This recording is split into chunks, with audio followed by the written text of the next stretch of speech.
Solo ieri sera il presidente Zaia in Rai ha avuto occasione di dire basta con gli asfalti perché bisogna rispettare la natura. Su Veneto City che cosa può fare, oltre che dire? Basta guardare, questo è il terreno dove dovrebbe sorgere Veneto City, proprio qua dovrebbe sorgere una torre di 80 metri, sono 75 ettari di terreno agricolo ormai abbandonato, si può bloccare questo progetto.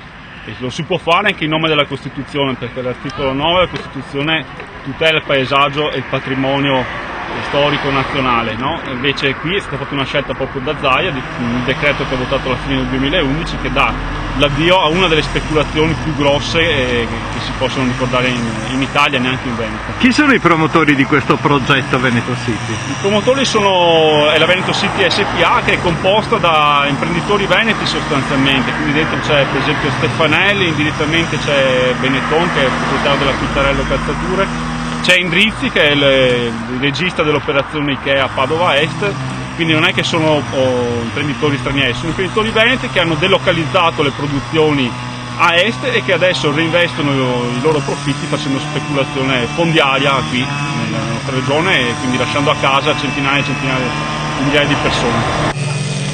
Siamo come Mussolini.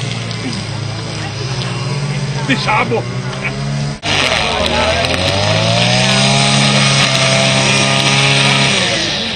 Ma cosa dice di questa cementificazione di Veneto City? Cosa vuoi che dica? Non va bene da nessun punto di vista. È una di quelle cose che servono solo a chi vuol farle. Lei ha sentito in televisione le dichiarazioni del presidente Zaia che ha detto basta cemento? Sì, però dopo lo fa. Lo dice, però non... Ma una persona che dice una cosa ne fa un'altra, come si definisce normalmente? Bugiardo.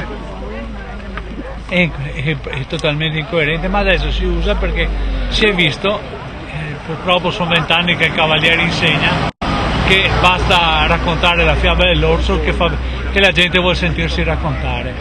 Quello è. La gente si accontenta di favole? Beh, in parte è successo così almeno. La gente ha brontolato, però non ha... Quando si è trattato di votare, ha votato male il Cavaliere.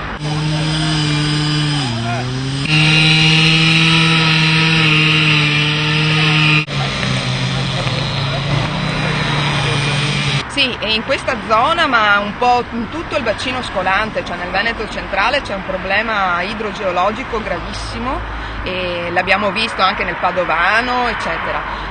Qui in particolare se si va a cementificare ulteriormente, impermeabilizzare i suoli ulteriormente con interventi di queste proporzioni, è evidente che si verifica un carico di rischio idraulico notevolmente aggravato, molto molto pericoloso. Nel caso di Veneto City, che è comunque un'area di interesse che è di 1.200.000 metri quadrati, gli interventi comunque previsti di impermeabilizzazione e le procedure progettuali che vedono Veneto City ad un livello più alto rispetto al piano di campagna circostante, è evidente che provocherà comunque dei riversamenti dell'acqua piovana con i fenomeni così pesanti come si vedono negli ultimi anni, nell'ultimo periodo, che andranno comunque a riversarsi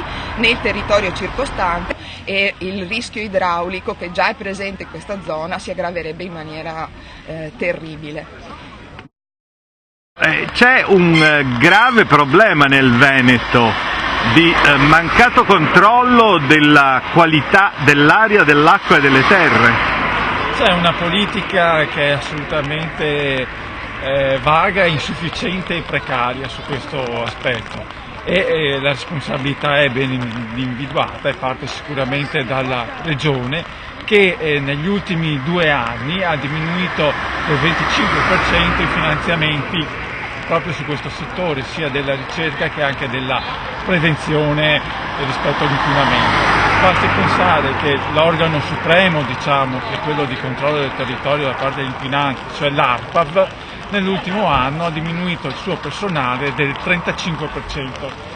Vanitese è un'ONG, la cooperazione internazionale e nel suo DNA ha proposta anche di stili di vita e di consumo diversi da quelli imposti dal mercato.